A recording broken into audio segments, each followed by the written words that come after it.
What is going on, guys? Matt Downs with Daily Grind Fantasy Sports to help give you the edge for this NBA Showdown slate between the Pacers and Wizards. Cannot wait to break it down. If you guys are brand new to this channel, we provide both free and paid content for all daily fantasy sports across all sports. If you could please show your support by hitting that subscribe button, notification bell, and of course smashing that like button for all of our future NBA content. If you would like to know more about becoming a better DFS player and taking down that big GPP, head over to www.patreon.com/DGFantasy for more information. On Patreon, we give advanced cheat sheets for all DFS sports on DraftKings. These cheat sheets include updated projections, ownership, and our overall favorite plays from slate to slate. We take it a step further by teaching you how to play fantasy sports like a shark, by showing you where the best leverage spots are to put you in the best spots to take down tourneys. Also included is our private Discord chat where you get to talk over the slate with everyone, including our coaches, to help build your lineups. Now let's go ahead and dive right into this NBA one-game slate. It is a showdown, guys, so keep that in mind. We're going to be breaking down the showdown contest here versus the Washington Wizards and Pacers. But before we do that, let's cover some success on Patreon. We had a lot of it. We will be covering the NBA playoffs throughout the entire playoffs, not only here on YouTube, but also on Patreon. We'll be doing some live streams when we can get around to it. Probably won't do a live stream here for this showdown slate because there's really only so much we can talk about, but we will discuss it in our Patreon. That being said, take a look at their Patreon success. Our main coach here for NBA Elite, killing it yet again. DeJounte Murray dropped a almost a career high game here and still dropped the L. I'm still very sad about it, guys. I don't want to talk about it.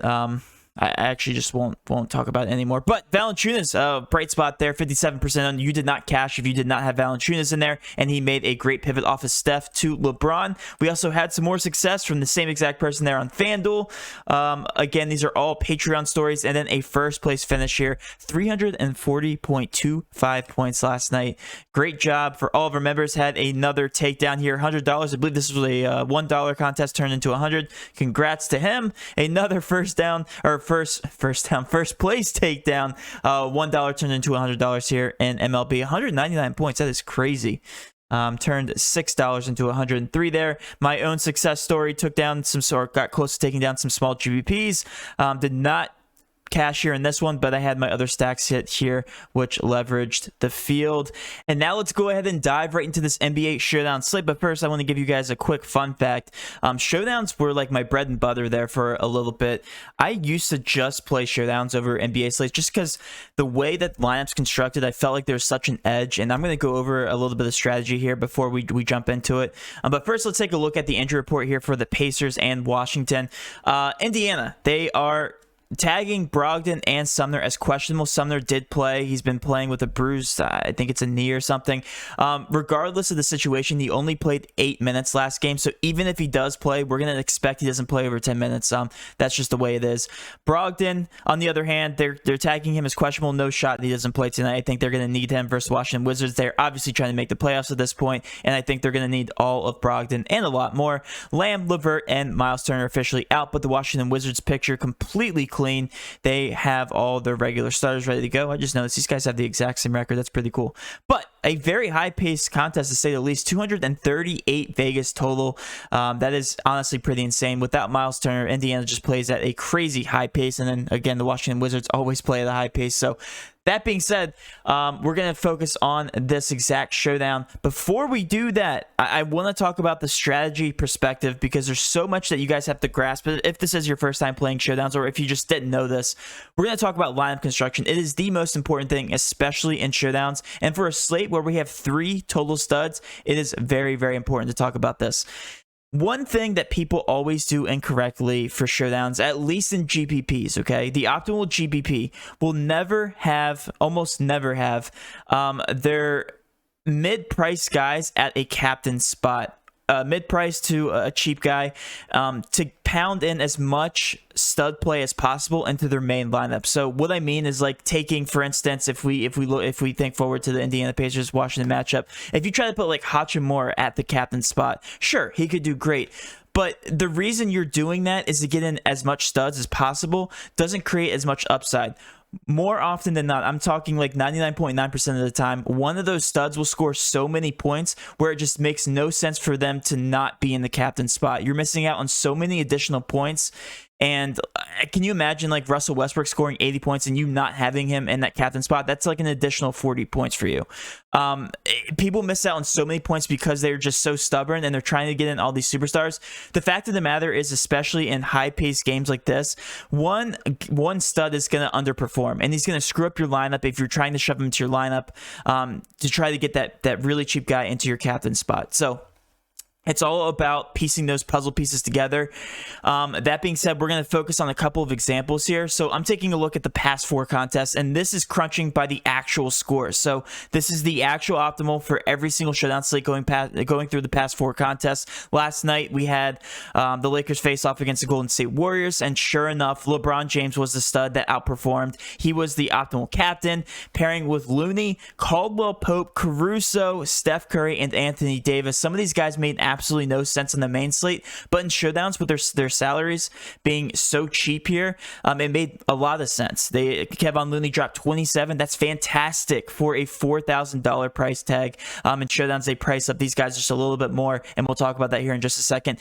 KCP, 25 points for a $4,200 price tag. Absolutely insane. Alex Caruso, $4,600. So my point here is you are going to always almost want to get a stud at the captain spot, and then trying to nail those really cheap guys that are going to get a little bit of run to the point where it makes sense for the price tag, and then also getting in additional stud play guys. Those 6 to like 9K range guys are going to be such a trap when talking about the actual optimal. They usually are, unless of course they have a career game. But I just want you guys to take that into consideration when going into tonight. Let's take a look at some of these other optimals. Like for the Spurs, Memphis last night, I can almost guarantee you, if it loads. Yeah, Valanciunas was the optimal captain paired with some of these very cheap guys like Rudy Gay. Broke the slate. The main slate scored 31 points. Keldon Johnson, yada, yada, yada. You guys get the point.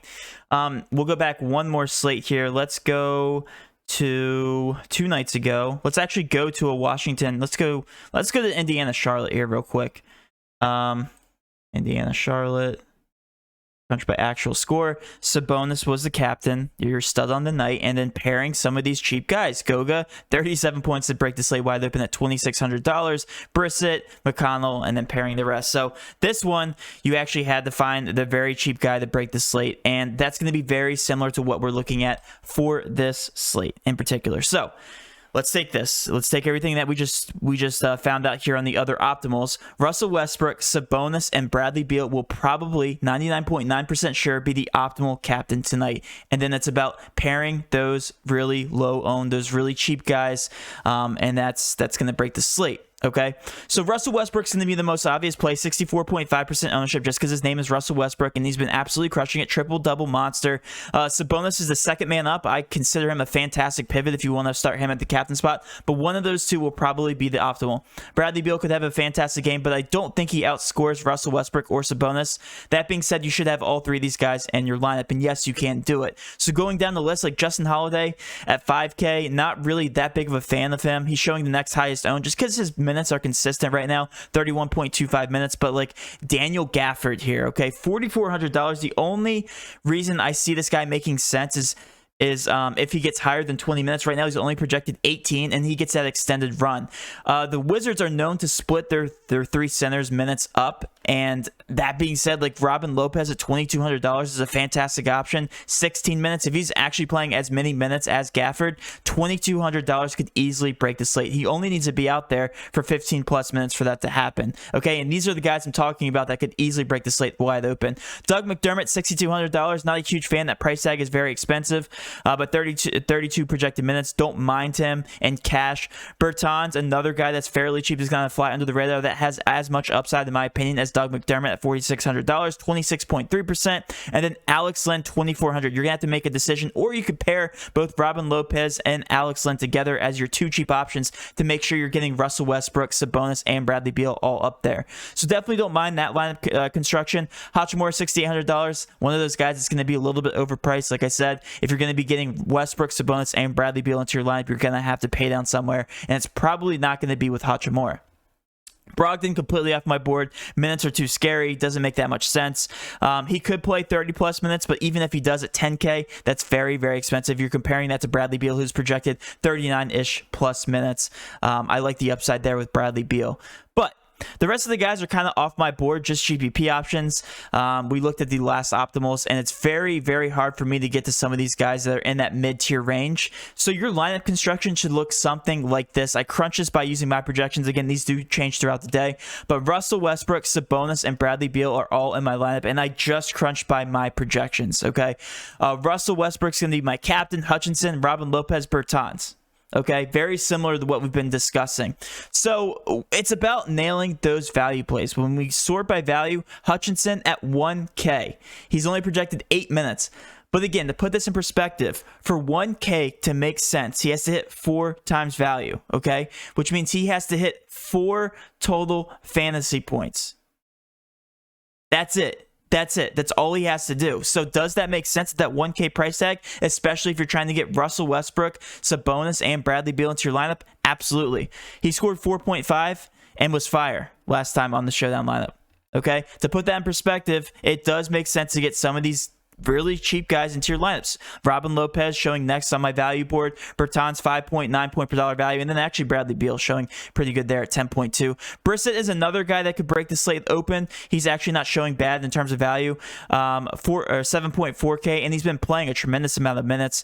33 minutes is what he was playing last game, and he's projected at 32, so definitely not that far off. And he's actually showing lower ownership, so he's going to probably be one of my favorite GPP plays on the slate. But hopefully that makes sense, guys. You want to try to get those 3 studs into your lineup and then pin those value plays exactly right.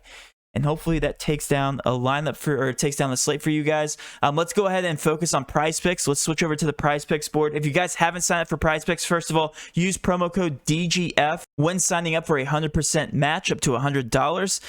It makes no sense for you guys not to be signed up there and taking all of our free picks. I mean, you guys get $100 free if you deposit $100. That being said, Brissett right now is my favorite over on the board, averaging 1.2 fantasy points without LeVert, without Lamb, and Turner on the court. So if he's playing 32 plus minutes, guys, do the math. We have him projected for about 39 fantasy points. That's about 8 points over his projection. Really like the over for Brissett. They're going to need him tonight against these bigs. Definitely could take advantage of matchup tonight against the Washington Wizards. That being said, hopefully you guys did enjoy this video. If you did, please do hit that subscription button, notification bell, and of course smash that like button for all of our future NBA content. With all that being said, have a great rest of your day, and let's cash.